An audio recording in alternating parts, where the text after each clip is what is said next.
Intervalo comercial, daqui a pouco tem muito mais. Não sai daí, a gente vai continuar essa conversa aqui, amistosa, né, interessante, descontraída, com o Adelino, Leão do Galo, o segundo maior artilheiro da história do 13, como ele falou, o maior artilheiro do 13 em jogos contra o Campinense. Olha que isso, historicamente, é de uma importância muito grande para o torcedor do 13, e também o jogador a marcar o maior número de gols em uma única partida. Ele marcou 8 em 79, foi contra o Nacional do Cabedelo, não foi? Nacional do Cabedelo. No estádio Presidente Vargas. Estádio Amigão. Amigão? Na época Amigão. Uma noite de dia santo.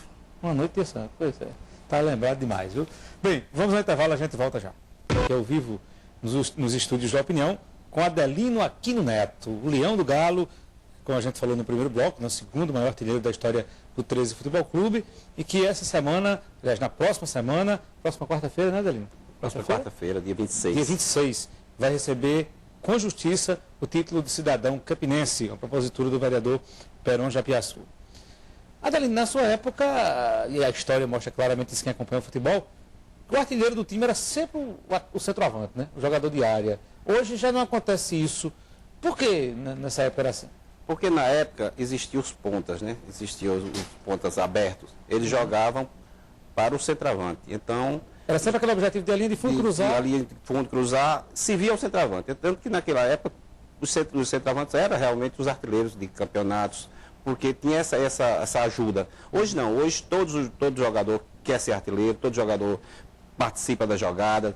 Você vê que muitos jogadores meio-campistas são artilheiros.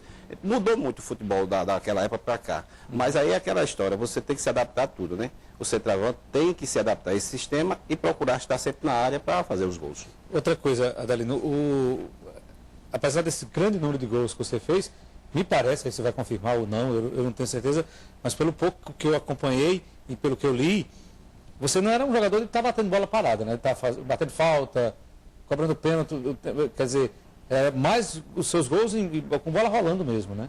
De pênalti eu só tive na minha carreira 4 gols, nem de falta nenhum que eu não cobrava. Uhum. Então meus gols eram todos bolas em jogo. Pois é, imagina se ele fosse um batedor de falta e cobrador de pênalti aí, enquanto ele não tinha feito, né?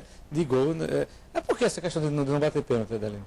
Porque o pênalti, muita gente pensa que é porque a pessoa sabe fazer gols, se o cara é craque do time. Não, o pênalti tem uma diferença, tem uma maneira de alguém. Você vê que zagueiros, às vezes zagueiro nem muito craque, ele bate bem pênalti, ele tem aquela certeza daquela maneira de bater. E não é todo mundo que... É como diz aquela história, o pênalti é uma responsabilidade tão grande que quem devia bater era o presidente do clube. Uhum. No futebol de hoje, Adelino, você costuma ir ao estádio, não? Costuma acompanhar? Estava indo acompanhando o 13 nessas últimas partidas, nesses últimos jogos, mas agora nesse intervalo eu não estou indo, porque eu sou torcedor do 13, gosto de ver o 13 jogar. E agora o Queimadense, mesmo sendo assim, vamos dizer, sendo parceiro do 13, ainda não está me agradando. Agora, quando o 13 voltar, eu estarei indo. Eu estou indo no estádio, quando o Campinense também joga, naquele campeonato, que o Campinense estava bem. Eu fui a muitos jogos, fui para João Pessoa assistir jogos, porque é bom, é o futebol de Campina, né? O futebol de Campina estando bem, a cidade está bem também. E quando o jogo é bom, quem gosta de futebol, né, Adelino? Quer mesmo ver futebol, né? Motiva, a cidade fica alegre, você sai no centro da cidade, vê movimento, vai para os bairros, vê movimento. E não tendo futebol, a cidade fica morta, a cidade fica triste. E é bom o futebol, o 13 Campinense está bem, como está previsto isso, o 13 já está bem, o 13 já está muito bem, o 13 tem uma diretoria que da época que eu cheguei, de 69 até agora, foi a melhor. Tiveram muito boas, mas essa foi a melhor, essa que está dando tudo ao 13. O 13 nunca esteve tão bem com a diretoria que oferece tudo. Você dá o teu exemplo, hoje o 13 viaja para João Pessoa para jogar uma partida, viaja no dia antes, nossa época, nós jogávamos aqui, se ia jogar à tarde, nós saímos daqui depois do almoço. Almoçava aqui e ia para o campo. Se ia jogar nesses interior, no sertão, como ele saía aqui praticamente no dia do jogo, saía de noite, era uma coisa boa. Hoje não, tem todo o conforto, está dando todo o conforto. Eu fiquei triste este ano, porque a diretoria do 13 fez de tudo para dar o título, para dar a classificação, porque a Campina Grande merece um time na Série B, e o 13 teve essa chance, mas infelizmente os atletas deste ano não quiseram, eu digo assim, porque tiveram tudo para ser. Outra coisa, Adelino, ultimamente assim, que jogadores lhe chamaram a atenção por aqui, com bons jogadores que passaram por aqui ultimamente? Olha, eu gostei muito do Gaibu. Eu achei um jogador muito guerreiro, porque eu gosto muito de jogador guerreiro. Às vezes eu não me preocupo nem com ser um craque. Eu me preocupo com um jogador dentro de campo que joga para o time. O Beto, muito bem. Eu pensei no Da Silva ser um dos grandes destaques, mas infelizmente não está sendo. Adelino se tornou sendo a referência, todos criticavam, mas ele sempre estava lá presente, fazendo gols. O finalizador. O finalizador era o ponto-chave, como se diz, era o ponto que finalizava e sempre ele estava presente. E muitos outros jogadores tiveram, o próprio esse menino que saiu agora, foi para o ABC, o meio-campista. Adelmo. E tiveram muitos jogadores, o Rogério, muito guerreiro, o Raminho, todos jogadores bons, guerreiro, eu dou valor. Certo. A expectativa para o próximo ano, você acredita num bom ano para o futebol de Campina?